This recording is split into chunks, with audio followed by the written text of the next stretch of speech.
Bismillah ar-Rahman ar-Rahim. Our today's topic is self-translation in translation studies. Self-translation is a translation of a source text into a target text by the writer of the source text himself or herself. Self-translation occurs in various writing situations, but research on self-translation largely focuses on literary self-translations. Therefore, the main focus of our today's lecture will be on literary self-translation. So far, the most comprehensive overview of the history of self-translation has been given by Jan Hawkinson and Marcella Manson in their study The Bilingual Text, History and Theory of Literary Self-Translation. Some of the prominent self-translators are Chaucer, Thomas More, Vladimir Nabokov, Samuel Beckett, Karen Blixen, Chingiz Atmatov, and Julian Green. According to Julio Cesar Santoyo, the history of self-translation can be traced back to the Middle Ages. The practice of self-translation has attracted critical attention, especially since the beginning of this century, in the wake of intensive investigation into the field of non-authorial translation in the 20th century. Literary self-translation has been recognized as a special branch of translation studies, at least since the publication of the first edition of Routledge Encyclopedia of Translation Studies in 1998.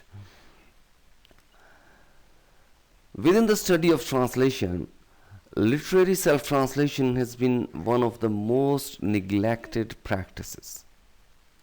Until recently, very little research has been done in this area.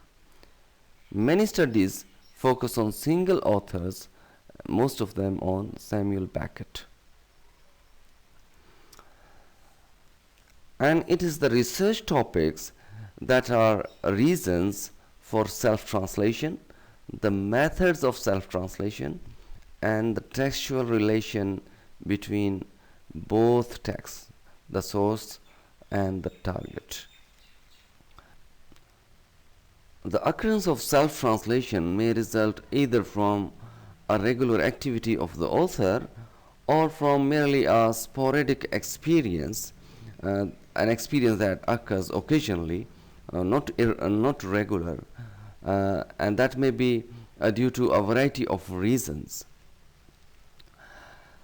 The latter case, the irregular happening of self-translation, is represented, for example, by James Joyce's self-translation into Italian of two passages from his work in progress, later that was entitled Finnegan's Wake.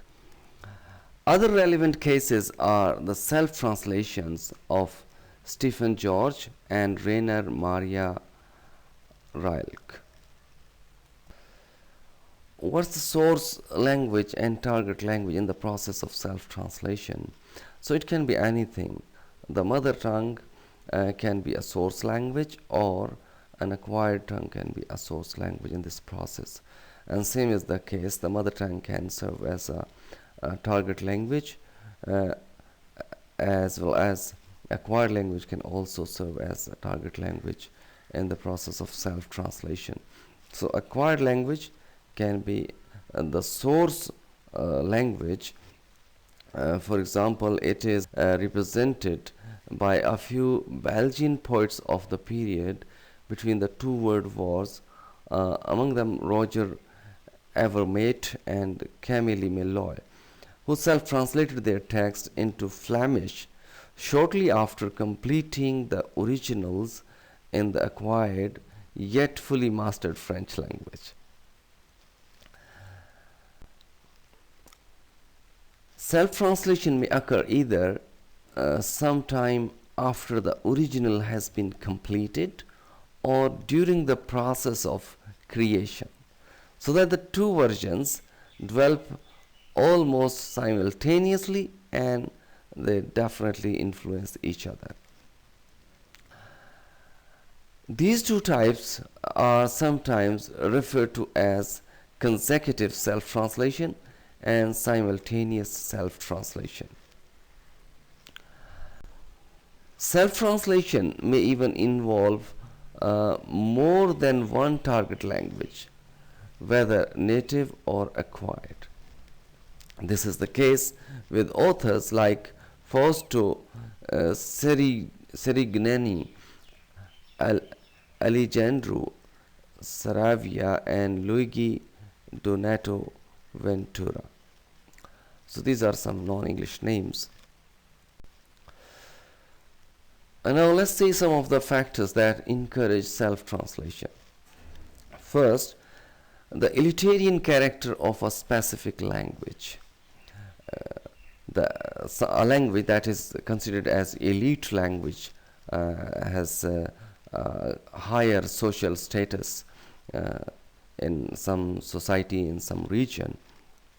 So that may encourage self-translation from this language to a local language, from the elite language to a local language. For example, from Latin to vernacular in a medieval and early modern times. Vernacular, this is a local language. So this was a practice in the medieval and early modern times. I mean, translation, self-translation from Latin to vernacular was a practice in medieval and early modern times. Second, the cultural dominance of a specific language. The cultural dominance of a specific language. Some language dominates culturally in some society, so in a multilingual society. So that may also encourage self-translation from a minority language to a dominant one. So for example, something is written in Punjabi language and the author translates it into Urdu, because Urdu is culturally dominant language as compared to Punjabi language in Pakistani society. The cultural dominance of the national language, so that may also encourage self-translation from a dialect. So the same example can be fit here as I gave you, from Punjabi to Urdu, or let's say from any other local language to our national language. The cultural dominance of a specific language in the international context. Now, so we are just going step by step up from first the cultural dominance in a particular society, then national level, and now and the international level, international context. So that may also, the cultural dominance of a specific language in the international context can also encourage self-translation from a national language to an internationally recognized language like English. But English as a target language is more common in cases where the author migrates to an English-speaking country. So it means that English serves as a target language.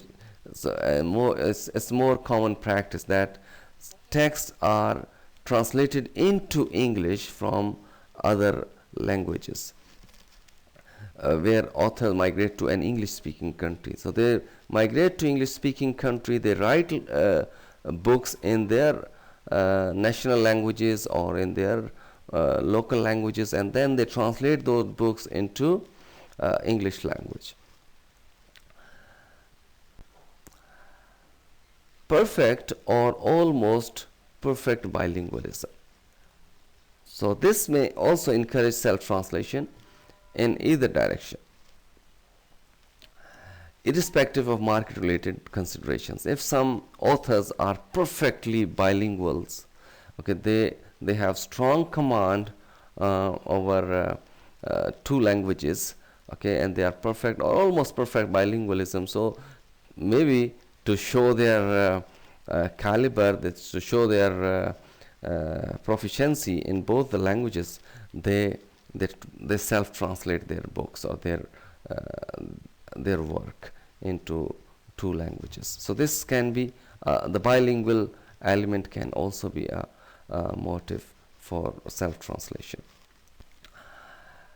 Dissatisfaction with existing translations or distrust of translators. So dissatisfaction with existing translations. So authors are not satisfied with the existing translations of their work, or distrust of translators, or they do not trust on translators that they can do perfect translation of their work. So that's why they go for self-translation. So this may also be a factor that encourages self-translation irrespective of market-related considerations. So they do not consider the market-related considerations. This is their inner feelings, or this is their the author's self perceptions about translations done by the other translators. Self-translation versus non-authorial translations. So regardless the intrinsic qualities of the secondary text, the target text, that the translated text, regardless the qualities, intrinsic qualities of the target text, self-translations are often regarded as superior to non-authorial translations. This is because the writer-translator is no doubt felt to have been in a better position to recapture the intentions of the author of the original than any ordinary translator.